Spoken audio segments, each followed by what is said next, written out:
आपने दो शब्द सुने तो जरूर होंगे, बाल मनोविज्ञान और बाल विकास। सुनने में काफी मिलते जुलते लगते हैं, है ना? पर क्या कभी सोचा है कि इन दोनों में आखिर फर्क क्या है? आज हम इसी गुत्थी को सुलझाने वाले हैं और ये भी देखेंगे कि ये हमारे बच्चों के बड़े होने की कहानी को कैसे बयां करते हैं। तो आज हम क्या क्या जानने वाले हैं। सबसे पहले तो इन दोनों शब्दों का मतलब समझेंगे, फिर देखेंगे कि बच्चे किन किन पड़ावों से गुजरते हैं, कुछ जरूरी थ्योरीज पर भी नजर डालेंगे और हाँ, एक बहुत ही जरूरी और गंभीर मुद्दे बाल श्रम की भी बात करेंगे और आखिर में समझेंगे कि ये सब हमारे लिए जानना क्यों जरूरी है।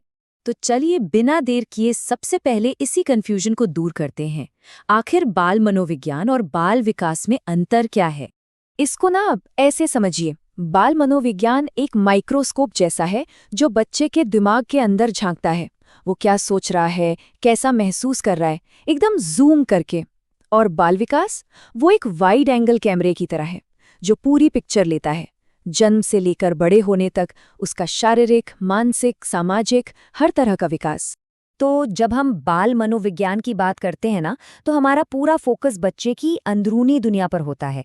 उसकी मनोस्थिति, मतलब उसका मूड कैसा है, उसकी सोचने समझने की शक्ति कैसी है, उसकी भावनाएं क्या हैं। असल में हम ये जानने की कोशिश कर रहे होते हैं कि उसके दिमाग में चल क्या रहा है। अब आते हैं बाल विकास पर। इसका दायरा बहुत बहुत बड़ा है। इसमें सिर्फ दिमागी विकास नहीं बल्कि बच्चे का शारीरिक विकास, वो दूसरों से कैसे मिलता जुलता है, अपनी भावनाओं को कैसे संभालता है, मतलब उसका पूरा सर्वांगीण विकास शामिल है। तो हम कह सकते हैं कि बाल मनोविज्ञान बाल विकास नाम की इस बड़ी सी छतरी के नीचे आने वाला एक बहुत जरूरी हिस्सा है। अच्छा, तो ये जो विकास है, ये होता कैसे है? चलिए इसे टुकड़ों में तोड़कर देखते हैं, उन पड़ावों में जिनसे लगभग हर बच्चा गुजरता है। ये देखिए, ये एक बच्चे की जिंदगी का सफर है।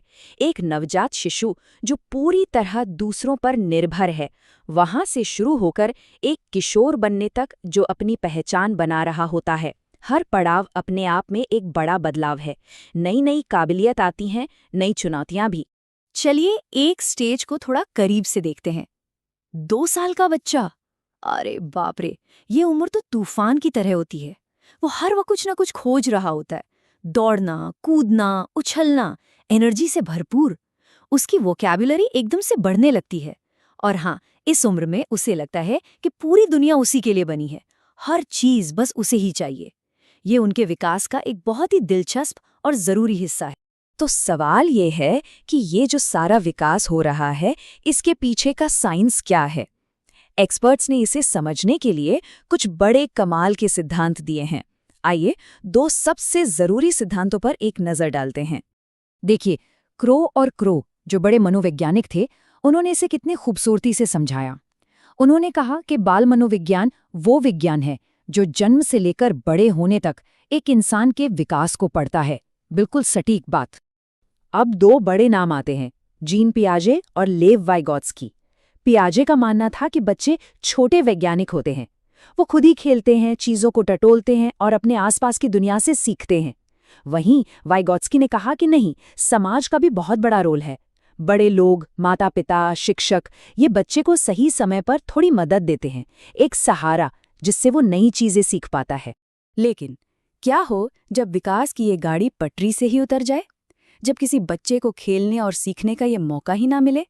बदकिस्मती से दुनिया में लाखों बच्चों के लिए ये एक कड़वी सच्चाई है जो उनका बचपन छीन लेती है। और वो सच्चाई है बाल श्रम। ये सिर्फ एक शब्द नहीं है, ये एक छीना हुआ बचपन है, टूटे हुए सपने हैं और विकास के उस अधिकार का हनन है जिसके बारे में हम अभी बात कर रहे थे।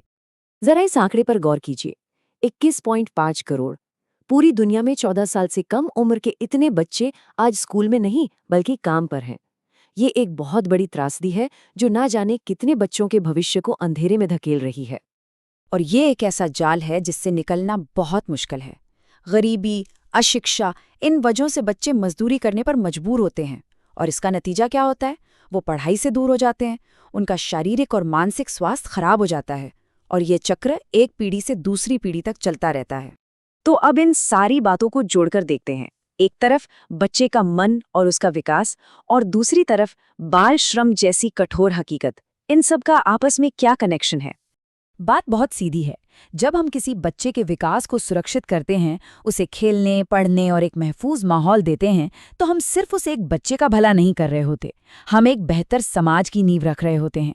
एक ऐसा समाज जो ज्यादा पढ़ा लिखा होगा, ज्यादा स्वस्थ होगा, ज्यादा काबिल होगा। हर बच्चे का बचपन असल में हम सबके आने वाले कल की कहानी लिखता है। तो आखिर में एक सवाल रह जाता है, एक बच्चे का भविष्य उज्जवल हो, ये सुनिश्चित करना किसकी जिम्मेदारी है? सिर्फ माता-पिता की, सरकार की, या फिर हम सबकी, पूरे समाज की? सोचिएगा जरूर।